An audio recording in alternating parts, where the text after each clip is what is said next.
Таң мен үйреншікті витпен таңғы асты ішіп алып, қала шетіндегі жақсы жерлерді аралауға бет алдым.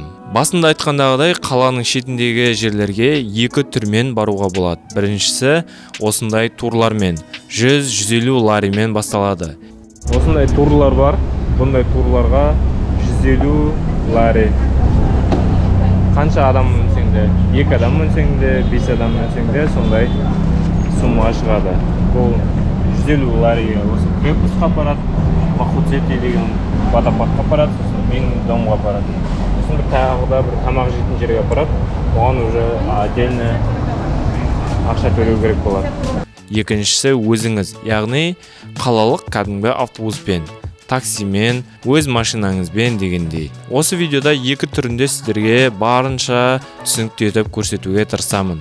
Қайсысымен барасыз, оны өзіңіз таңдасаңыз болады. Видеоны соңына дейін қараңыздар.